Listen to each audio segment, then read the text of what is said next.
The playground was supposed to be safe, but for 6-year-old Emma, it became a nightmare in seconds. She was laughing, her blonde pigtails bouncing as she went down the slide, when suddenly 3 men appeared. Drunk, aggressive. One of them grabbed her swing, yanking it hard, sending her crashing to the ground. She screamed, but they just laughed. The tallest one, covered in tattoos, moved closer. "Shut up, kid," he snarled. Emma's eyes filled with tears as she scrambled backward, her tiny voice crying out the only words she knew would save her. "Daddy, please help her." From across the park, Marcus heard it. That voice, his daughter, his world. Marcus wasn't just any dad. He was a Navy SEAL, decorated, battle-hardened, a man who'd faced terrorists in the shadows of foreign lands. But nothing made his blood run colder than hearing his little girl's fear. He dropped his coffee and sprinted. 30 yards. 20. 10. The men didn't even see him coming. "Step away from her. Now." His voice was steel, calm, deadly. The tattooed man turned, sizing Marcus up. "Big mistake." He sneered. "What are you gonna do, pretty boy?" Then he swung. Marcus didn't flinch. He caught the fist midair, twisted, and sent the man sprawling into the dirt. The others rushed him all at once. 5 against 1. But Marcus had trained for worse. A sharp elbow to one's ribs, crack. A leg sweep, another down. Fists flew. Bodies hit the ground. It was over in 45 seconds. 5 men, groaning, defeated. Marcus didn't even break a sweat. He scooped Emma into his arms. "You're okay, sweetheart. Daddy's got you."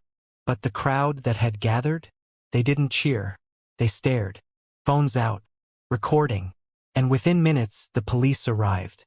The men, bruised and humiliated, started lying. "He attacked us.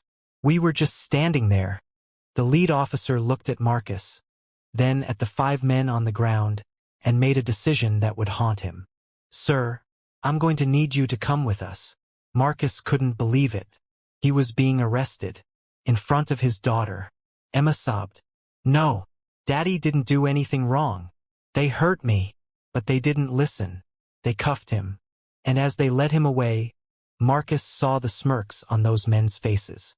They thought they'd won. The news spread fast. Local veteran arrested for assault. The story was twisted, spun. Marcus's name was dragged through the mud. He sat in that cold cell, not angry, just heartbroken. He'd protected his daughter, done what any father would do, and this was his reward? But Emma's mother wasn't going to let this stand. She made a call, one call, to someone who knew Marcus, someone who owed him his life. 2 days later, a black SUV pulled up to the police station. Out stepped Marine General Robert Hayes. Silver hair, chest full of medals, a man whose presence commanded respect. He walked through those doors like a force of nature. "Where is Marcus Reed?" he demanded. The officers froze. The general didn't wait. He marched to the chief's office, slammed a folder on the desk. "This man saved my life in Fallujah. He saved 12 others. He has more commendations than this entire department combined. And you arrested him for protecting his child." The chief went pale. The general wasn't finished. Those 5 men? Criminal records, assault, drug possession. And you believed them over a decorated SEAL. Within the hour, Marcus was released. All charges dropped. The 5 men, arrested on the spot. Assault on a minor. False reporting. The media that had vilified Marcus now scrambled to tell the truth. Hero father defends daughter. But Marcus didn't care about headlines. He walked out of that station, saw Emma running toward him, and dropped to his knees. She crashed into him, tiny arms around his neck. "I knew you'd come back, Daddy." He held her tight, tears streaming. "Always, baby. Always." The general stood nearby, a slight smile on his weathered face. "Thank you, sir," Marcus said. The general shook his head. "You've already paid it forward, son. 1,000 times over." As they walked away, Emma between them, Marcus realized something. The world might not always be fair, but justice? Justice finds a way. And a father's love? That's the strongest force on Earth.